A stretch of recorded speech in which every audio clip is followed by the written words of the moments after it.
महाराणा प्रताप के शौर्य, वीरगाथा, देशभक्ति को वर्तमान व आने वाली पीढ़ी तक पहुंचाने का काम डॉक्टर एच.बी. सिंह जी ने अगुवाई करके किया है। ऐसे महान देशभक्त से प्रेरणा लेकर लोग देश और समाज के लिए काम करें।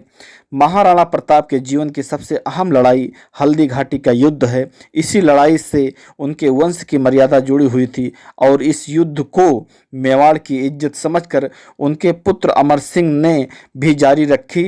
इसी युद्ध के नाते महाराणा प्रताप विश्वविख्यात हुए, भारत में राजाओं के सिर मौर्य हुए। आज भारत का हर बच्चा उन्हें श्रद्धा से नमन करता है। इसी परिप्रेक्ष्य में 4 शब्द आप सभी के समक्ष प्रस्तुत करता हूँ। मैं अवधी लोक संस्कृत का गायक रत्नेश द्विवेदी। सूरज तपता है गगन बीच, सूरज तपता है गगन बीच, अंबर संग धरती जलती है। भारत में तपे मुगल शासक, यह चर्चा अब तक चलती है। मुगलों का राज बढ़ाने में अकबर सबका सिर मौर्य रहा। अकबर ना जहाँ तक पहुँचा था, कुछ गिना चुना ही ठौर रहा। कुछ को छल से, कुछ को बल से, कुछ को लालच से बहलाया, कुछ को सीधी टक्कर देकर अपनी अधीनता मनवाया। राजा टोडरमल मान सिंह अकबर के परम हितैषी थे। अरुई पत्तों पर पड़ी हुई पानी के बूंदों जैसी थे। एक दिन का किस्सा, मान सिंह राणा प्रताप के घर आए। राणा ने भाव भगतों की पर दिल से दिल न मिला पाए। वेदना शीश की कह करके संग भोजन करने नहीं गए। माजरा भाप कर मान सिंह भोजन तज कर उठ खड़े हुए। बोले, राणा की खिदमत में मैं शीघ्र लौट कर आऊँगा। उनकी सिर दर्द दवा लेकर मेवाड़ स्वयं पहुँचाऊँगा। अकबर को सारी बात बता मेवाड़ फतह का प्लान किया। लाखों की सेना लेकर के मेवाड़ दिशा को कूच किया। 22,000 की टुकड़ी ले राणा प्रताप भी खड़े हुए। अंगद सा पैर जमा बैठे, तेवर भी उनके कड़े हुए। थी एक तरफ बंदूक तोप, दूसरी तरफ भाला बरछी।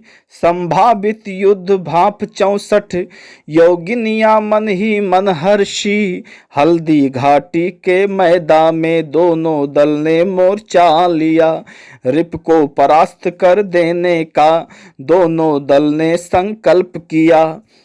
राणा प्रताप का तेज देख दोनों दल निस्तेज हो गया था। चेतक की धमा चौकड़ी से रिपदल निर्वेग हो गया था। तलवारें ऐसी चमक रही नभ में जैसे बिजली चमके। तोपें भी दगती थी ऐसे बादल गरजे ज्यों रह रह के। भाले यों लप लप करते थे, फूले ज्यों काश सिवानों में। बंदूक आग बरसाती थी आजादी के दीवानों पे। 1 साल नहीं, 2 साल नहीं, कुल 5 साल तक युद्ध चला।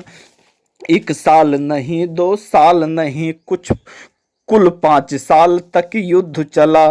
मुगलिया हो गए तितर बितर, मेवाड़ न अंगुल एक हिला।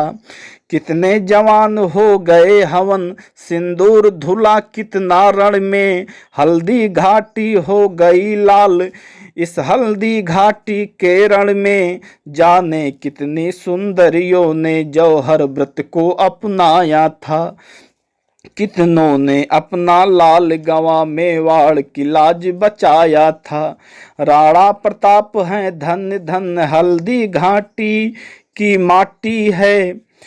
उनकी उमंग है धन्य जिन्होंने लोथ से घाटी पाटी है धन्य धन्य चित्तौड़ किला मेवाड़, तुम्हें सत सत प्रणाम।